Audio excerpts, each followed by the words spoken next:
All right, welcome back. We're with Congressman Jeff Landry. We're talking about a lot of topics. Before we move from oil and gas, though, does it scare you as a congressman seeing that, I'm not saying it's gloom or doom in the oil business or gas industry around here, but some of them are going north because there's a lot of expectations and exploration in North Dakota and other areas. Does that scare you to see that?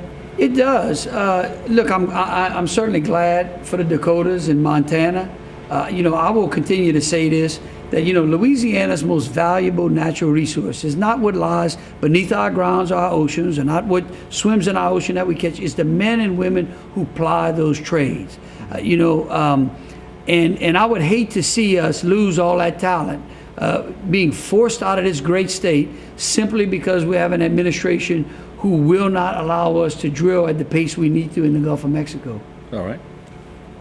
Let's go to Obamacare. You co-sponsored, I think, a bill to repeal Obamacare. Matter of fact, I think the 11th Circuit had a case that might have helped your cause just a tad. Yes, I think one of the biggest, what I think is one of the biggest sins about Obamacare, and it's important that seniors out there understand this. Under Obamacare, Medicare as you knew it is gone. They took $500 billion out of Medicare. The Democrats spun this thing in saying that under our Ryan budget, we were destroying Medicare and Social Security. Completely not true.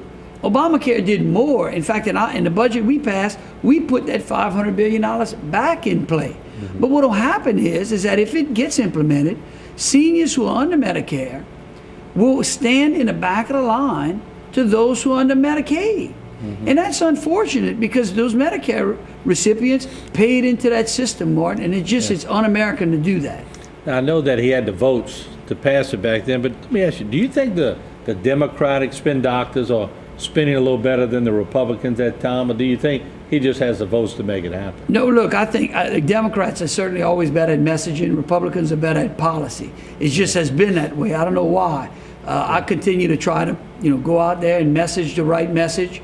I can tell you that they have spread a lot of they're good at staying on it, taking a lie and just staying on it till they try to make it the truth. I mean, look, the president on his bus tour the other day, when the guy asked him if his vice president called Tea Party congressman terrorist, he denied it.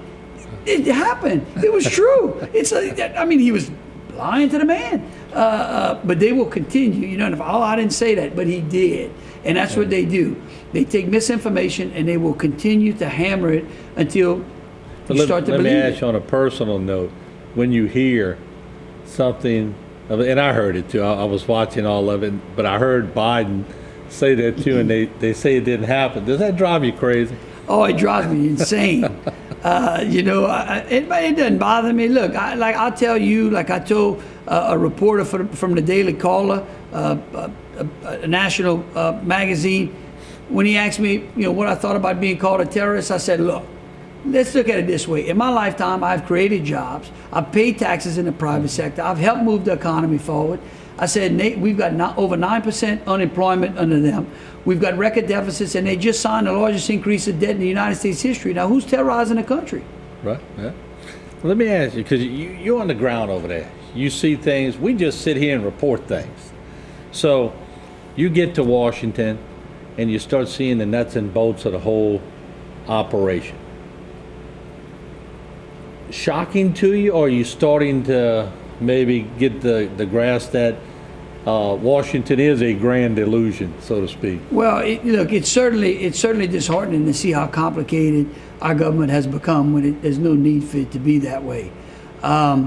It'll drive you crazy. It's why I like to get back home as often as possible. Congressman, we appreciate you coming on and taking the time to be with us. And what's your next few days like? What will you be doing? We're just going to continue to travel throughout the district and the state and, visit with people just like the callers who were in today, those that disagree with us, those that agree with us, and try to, collectively process that and take that message back to Washington. One thing, and I think we both agree, it's okay to disagree, or it's okay to agree, but but it shouldn't get ugly. No, absolutely. Look, I think that what we found today in these callers, I'm sure there are things that they agreed with me on and some that we disagree. I think that the one thing that we all fundamentally agree, I hope we do, is that we want to see this country prosper. We want to see America excel. We want to see it lead in the world. And you know what? We want Louisiana to be right there as well. Congressman, thank you for being with us tonight. We appreciate it. Thank you. Once again, Congressman Jeff Landry. We'll take a break. When we come back, To Your Health with Terrebonne General Medical Center. It's all next. Don't go away.